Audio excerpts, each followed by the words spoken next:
up, everybody? I don't even know where to start. Legit.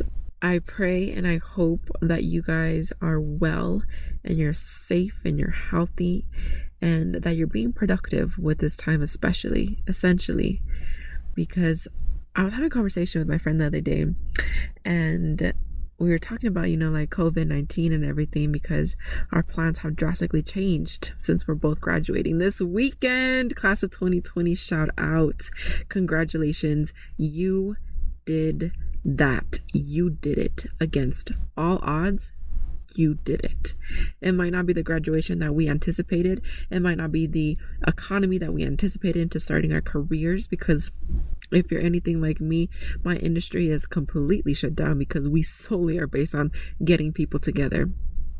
But as we were discussing this, he paused and he's like, I don't want to call this a blessing. And I said, I do.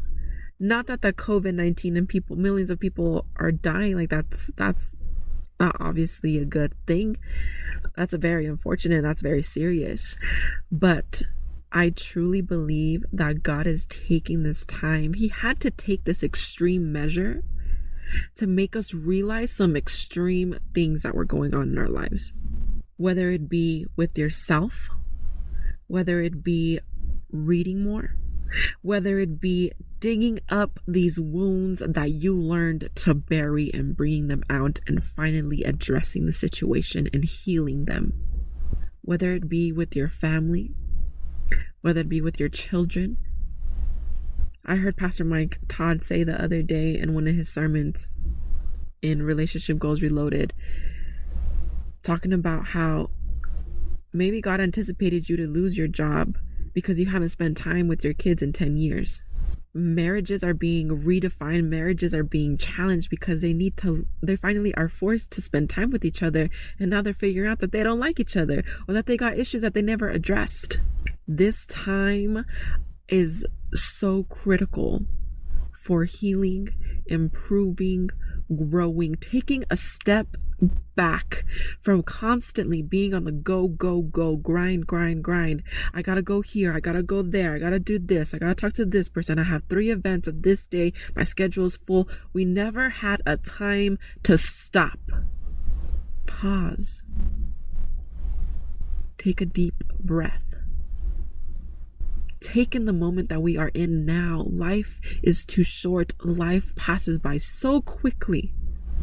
Spending time with our families, catching up with old friends, doing mental check-ins, having true conversations with one another, having meaningful healing conversations and prayers.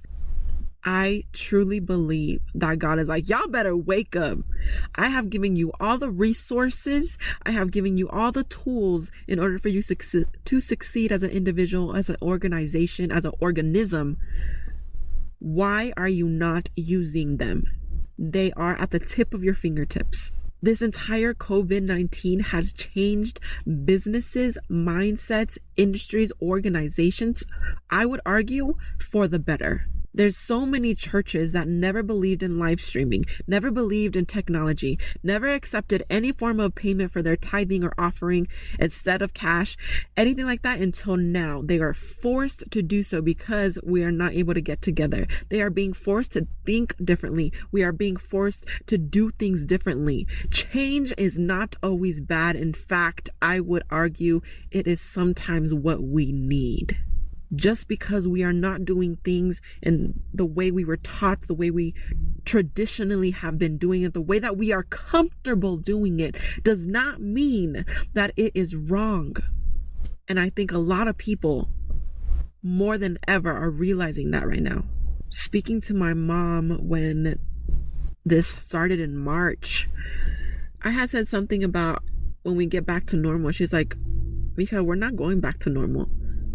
It's never going to go back to normal. It's going to be a new normal. This is going to change everything.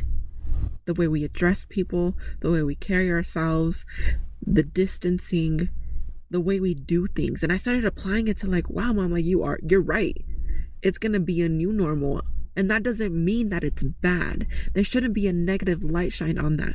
We're just developing, we're growing, we're trying new things as businesses, as entrepreneurs, as leaders, as organizations.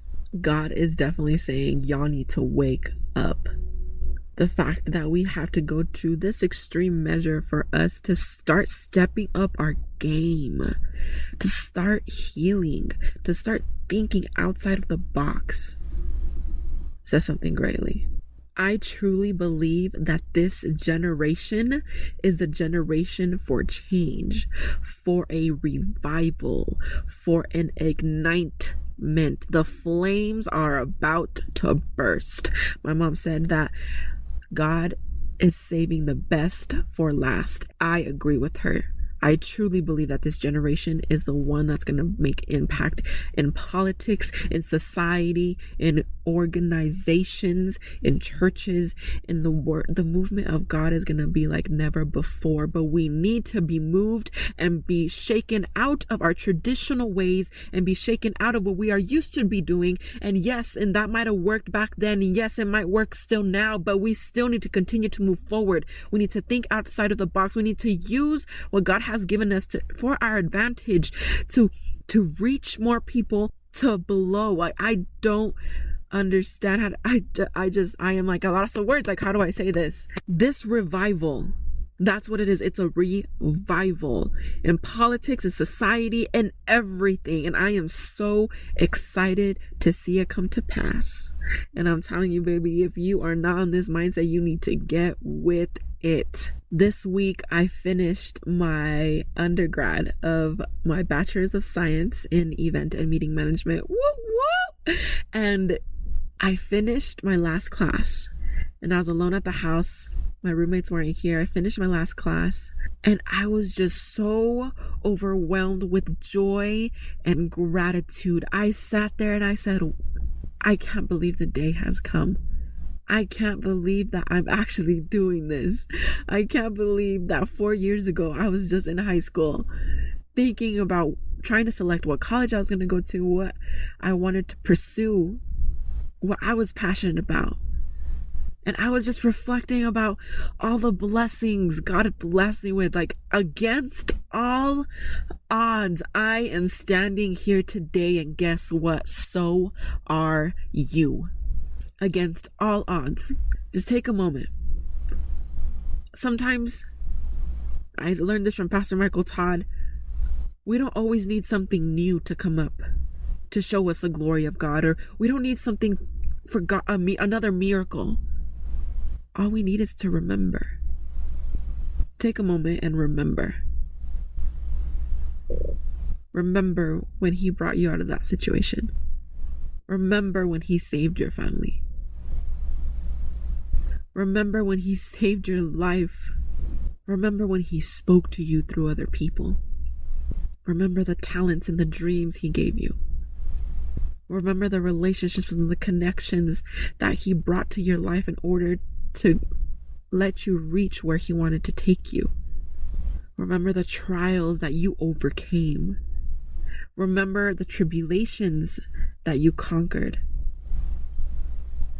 Remember the blessings, remember the promotions, remember the scholarships, remember the job, remember the car, remember the house, remember the love and the peace. Remember the connections, friendships.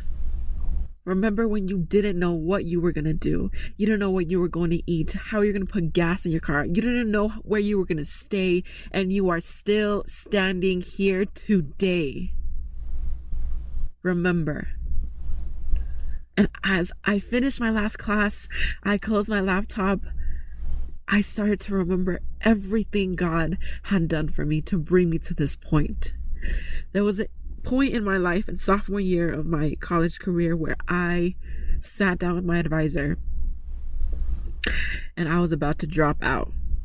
I looked at my situation and I said, I have nowhere to stay. I've been couch surfing for 4 months at this point. Should I even finish the rest of the semester? Should I just take an admin withdrawal? Right now, my financial status is what's really important because that's what is going to be able to sustain me. Just because things don't go the way we planned doesn't mean the goal is unobtainable. Just because the things didn't go as the way you thought, step 1, step 2, step 3, doesn't mean that the final product isn't there anymore. God has just been speaking to me so greatly, and I'm just remembering everything that He had put me through, that He brought me through, I should say. How much I've grown, what I've learned, the people that I've met. That's most important. Because there's going to come a day where we're not going to be here anymore. But the seeds that you sowed into the hearts of other people is what's going to bring your legacy to life. The week before I took my last class, I was so down. I was so discouraged. I was started to blog about how I had great aspirations to move and travel, start my career in London, start my career in Florida, anywhere. I was going to challenge myself in a new city with a new environment, new people.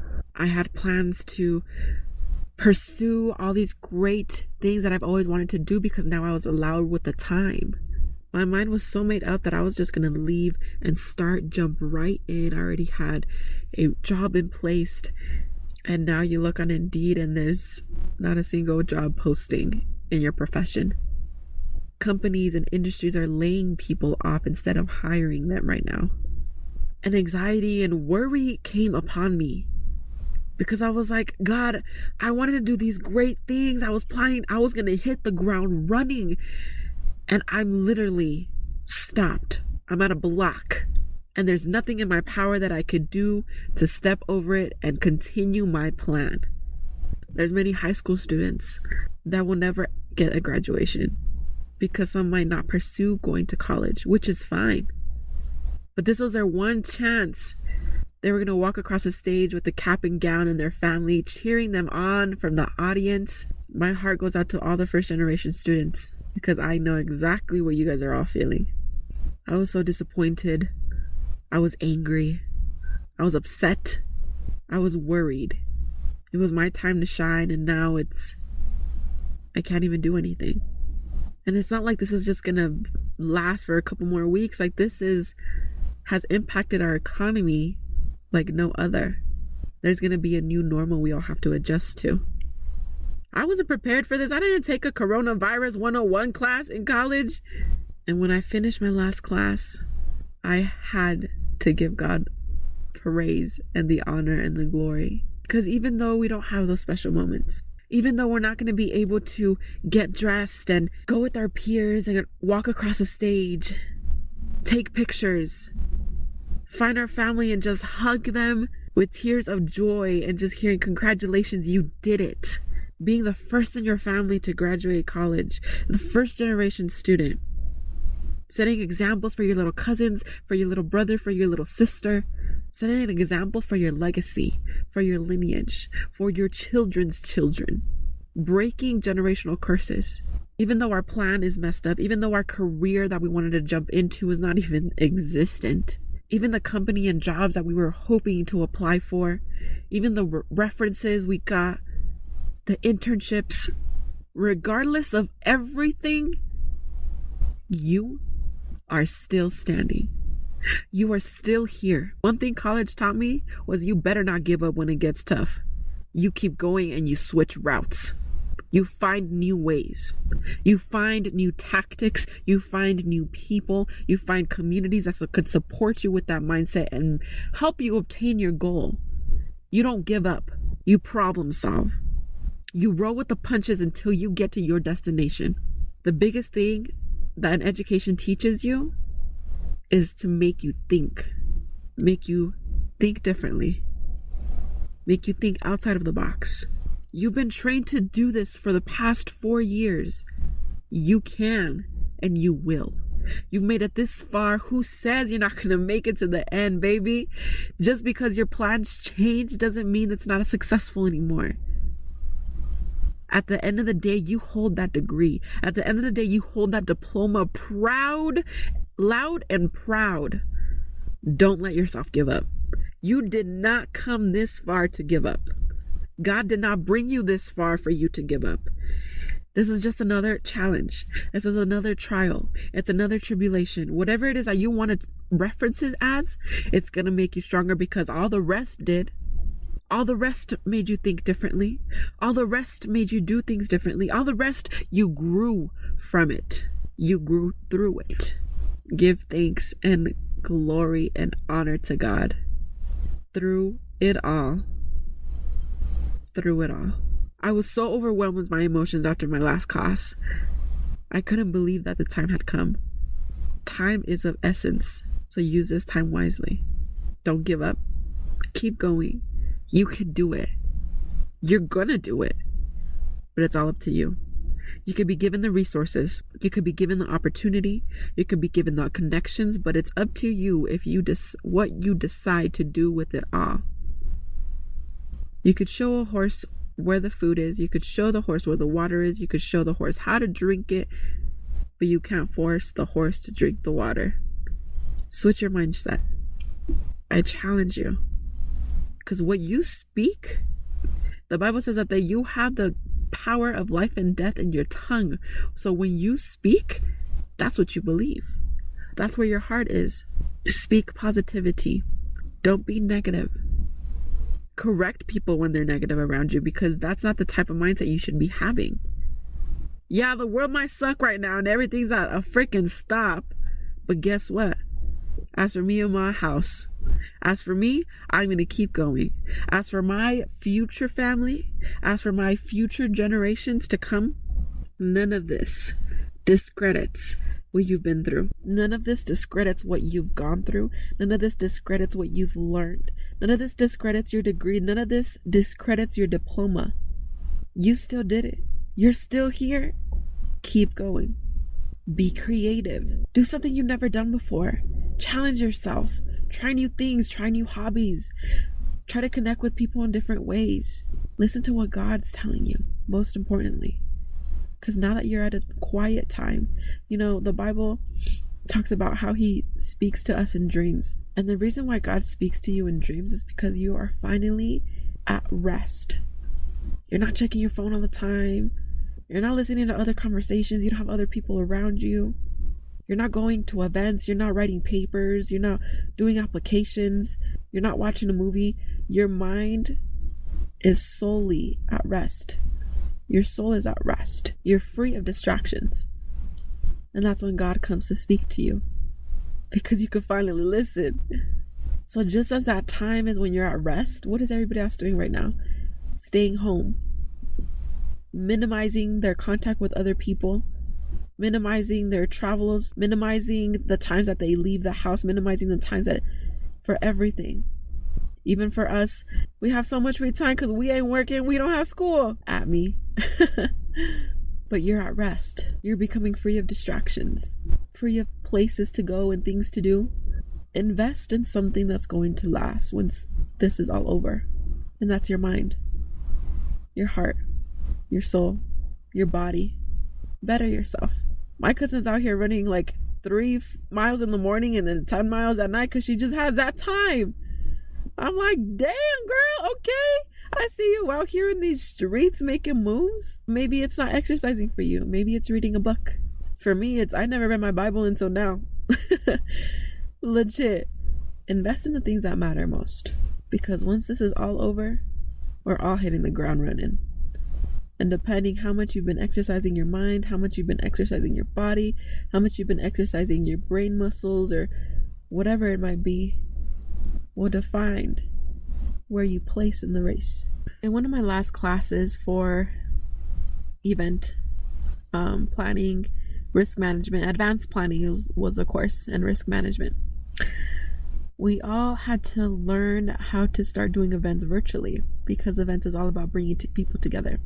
We had a guest speaker. Her name was Courtney. I don't remember her last name. She also has a podcast. Go check her out, which I should probably just go get my phone so I could check. We had a guest speaker in our class, Courtney Stanley, which also has a podcast called Dare to Interrupt about the meeting professional industry. And some advice that she gave us was so critical. She this was a senior level course, so everybody's basically graduating. And she said, if you don't have a LinkedIn, so if those of you who don't know what a LinkedIn is, it's basically a Facebook for professionals. You link with people of an internship or job that you want to work at, and they can look at your resume. It's basically your resume online, and it's all very professional. If you don't have a LinkedIn, create an account. It's free, it's super easy, and that's the way you're going to be able to get your name out there. Because once this entire world opens back up, they're gonna know who you are. They're gonna be able to identify you and see your resume like, oh, this name looks familiar. Oh, I'm connected with them on Indeed, or excuse me, I'm connected with them on LinkedIn. Create your LinkedIn and connect with your professors, connect with your classmates, connect with your peers, connect with your family, connect with your friends. It's all very professional, so make sure you keep yourself very poised and professional on there. Don't make yourself look like a fool out here in these streets, y'all. But connect, because the more connections you have, the more traffic you could get towards your profile, and you could see who viewed your profile. You could reach out to CEOs and, make a name for yourself. Second was have a mentor. Find a mentor in your industry or the field that you want to pursue, or if it's like different fields that you want to pursue, have a mentor for each one. Someone who is able to guide you, to feed you wisdom, to help you out. Someone who is willing to do it and not just there to like, okay, yeah, I could be your mentor. It's just very casual. No, like takes the time out of their day, takes the time out of their month, and does a Zoom call meeting with them, and you speak to them, ask them questions, challenge their thinking, pick at their mind, get the wisdom and the knowledge that they have. Consume it. And if you see a job posting today, go ahead and apply for it, because they are the ones that, if they're hiring, they really need somebody to fill that position. So go for it and do it. Even if you're underqualified or you feel like you're underqualified, what are they going to do? Say no and move on to the next? You move on with your life. But what if they do say yes and they offer you the position? You will never know unless you apply. And most importantly, since this COVID-19 is changing a lot of things, it's changing politics, it's changing the way we do things, just like society, but the norm is not the norm anymore. It's going to change. It's changing industries. So make sure that you're subscribed to a lot of blogs, articles, CEO pages, websites, businesses, companies that are keeping you up to date in everything that's happening in your industry. Make sure, just because you graduated does not mean that the learning stops here. It starts. You need to be up to date. So make sure you go ahead and either subscribe with your email, or geez, I sound like I work for them or something. Go ahead and just subscribe with your email. Follow them on social media. Follow them on LinkedIn. Yes, follow them on LinkedIn. Connect with them on LinkedIn. That way you stay up to date with all the news, all the changes. So when the world does open back up and we find a new normal, you have been in the loop this entire time. So don't fall back. You need to adapt or else fall back. You either do one or the other. And now is the time to adapt. So congratulations to the class of 2020. Be extremely proud of yourself. And if you know a graduate, a senior of 2020, reach out to them. Tell them congratulations. Make them feel special. Make them feel like they deserve it. Honor their hard work. Honor their persistence. Honor their perseverance. Tell them congratulations. They did it because we did it. And that's the tea for today.